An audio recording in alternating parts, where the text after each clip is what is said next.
شروع اللہ کے نام سے جو بڑا مہربان نہایت رحم والا ہے۔ رسول اللہ صلی اللہ علیہ وسلم فرماتے ہیں، اعمال کا دار و مدار نیتوں پر ہے۔ یہ حدیث نہ صرف دین اسلام کی بنیاد ہے بلکہ ہر مسلمان کے لیے ایک آئینہ ہے کہ وہ ہر عمل سے پہلے دل میں جھانکے۔ نیت دل کا وہ عمل ہے جو کسی بھی عبادت کو اللہ کے لیے خاص کر دیتا ہے۔ دو لوگ نماز پڑھتے ہیں، ظاہری طور پر دونوں ایک جیسے ہیں، مگر ایک کی نماز قبول اور دوسرے کی رد۔ فرق صرف نیت کا ہوتا ہے۔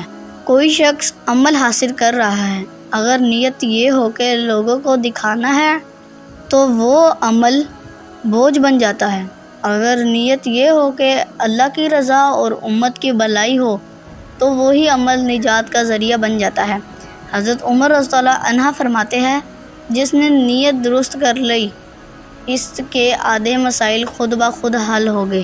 ایک شخص راستے سے کانٹا ہٹاتا ہے، کوئی نہیں دیکھ رہا، نہ اس نے سوشل میڈیا پر ڈالا نہ کسی کو بتایا، لیکن نیت خالص تھی، اللہ کو خوش کرنا تھا اس نے، تو اللہ نے اس عمل پر جنت عطا فرما دی۔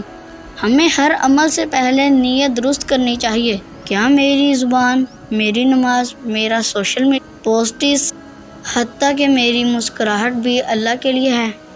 ایک شاعر کہتے ہیں، خدا کی رضا ہو اگر ساتھ تیرے تو کانٹا بھی پھولوں کا